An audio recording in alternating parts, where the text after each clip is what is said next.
Hello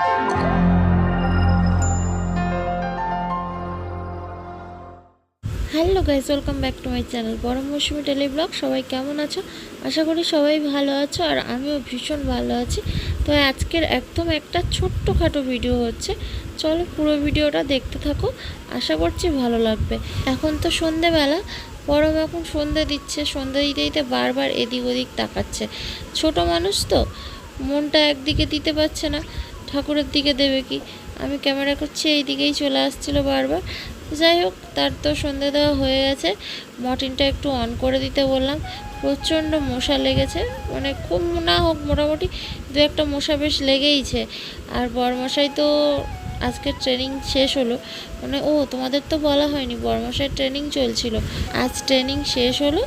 এসেই মাত্র বই খুলে নিয়ে বসেছে, আর পরম এদিক থেকে গিয়ে ওর বাবার সঙ্গে বদমাশি আরম্ভ করে দিয়েছে।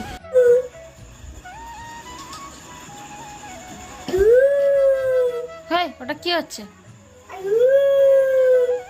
হ্যাঁ, কুকুরের মতো ডাকা শুরু করেছে, দেখো।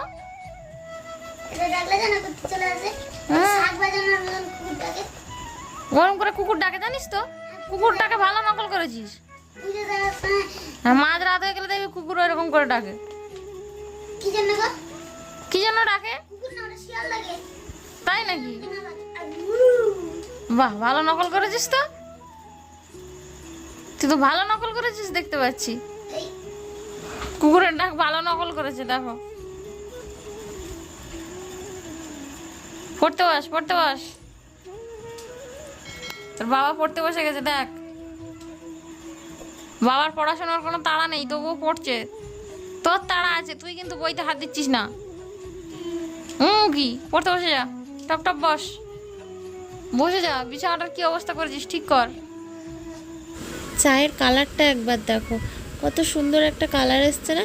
আজকের কিন্তু এমনি নর্মাল লিকার চা হচ্ছে না, দারচিনি, এলাচ, লবঙ্গ আর আদা দিয়ে একটা মশলা র চা বানাচ্ছি। এই চাটা বহুদিন ধরে খাওয়া হয় না, এই চাটা একবার বানিয়ে খেয়ে দেখো তোমরা। শুধু এতে গোলমরিচের অভাব, কারণ গোলমরিচটা আমার ঘরে ছিল না, গুঁড়ো আছে কিন্তু গোটা নেই, তাই জন্য আমি আর এতে দিইনি। মাথা তো ছেড়েই যায়, মাথা ব্যথা করলে তো ভীষণ উপকার পাওয়া যায়, আর এছাড়াও বেশ ভালো এনার্জিও পাওয়া যায়।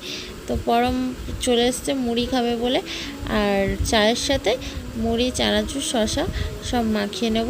অল্প কটা মুড়ি ছিল, যে কটা ছিল সব কটাই মাখিয়ে নিচ্ছি। পরম শুধু মুড়ি চানাচুর খাবে আর কি, মানে শুধু চানাচুর তো না, শশাও আছে। পরমের তো ভীষণ খিদে পেয়ে গেছে, আমি মুড়ি ঢেলে দেওয়ার সাথে সাথেই একা একাই মাখাতে আরম্ভ করে দিয়েছে। পরম এমনিতে মুড়ি মাখা খেতে খুবই ভালোবাসে। টিফিন খেয়ে পরমকে পড়িয়ে এখন চলে এসেছি দোকানে। বাজারের দিকে গেছিলাম, তবে মার্কেটে পুরো না, আমাদের এই মোড়ের মাথায় কাঁচা লঙ্কা আনতে, আর পরমের ওষুধ শেষ হয়ে গেছে, ওষুধ আনতে। তো একদম মোড়ের মাথায় যে ওষুধ দোকান আছে, এখান থেকেই ওষুধ নিয়ে নিয়েছি। আর এখন দাদুর দোকানে কয়েকটা বাজার বাকি ছিল, বাজারগুলো নিয়ে নিচ্ছি। বড় মশাই তো দোকানদারি করতে আরম্ভ করে দিয়েছে, বাজার নেওয়ার নাম করে ভেতরে তো ঢুকেছে। মানে ও যখনই অফিস থেকে আসে, অফিস থেকে এসে এই দাদুর দোকানে চলে আসে, দাদুকে একটু হেল্প করে। তা বলে এই নয় যে হেল্প করে মানে দাদুর দোকানে সবসময় থাকে না বা কাজবাজ করে না, তা নয়। মানে দাদুকে একটু হেল্প করে, দাদুর সঙ্গে একটু গল্প করে, আড্ডা দেয়, এই আর কি।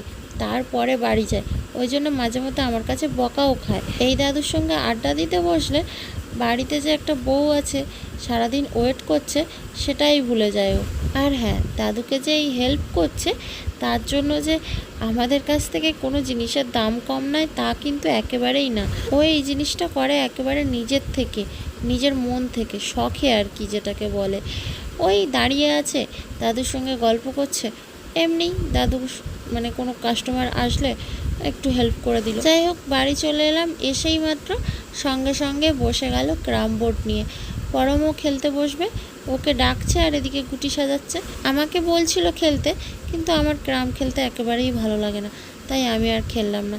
তো গাইস, আজকের ভিডিওটা এই পর্যন্ত। কেমন লাগলো জানিও, আর ভালো লাগলে একটা লাইক দিয়ে দিও। আজকের মতো গুড নাইট, টাটা।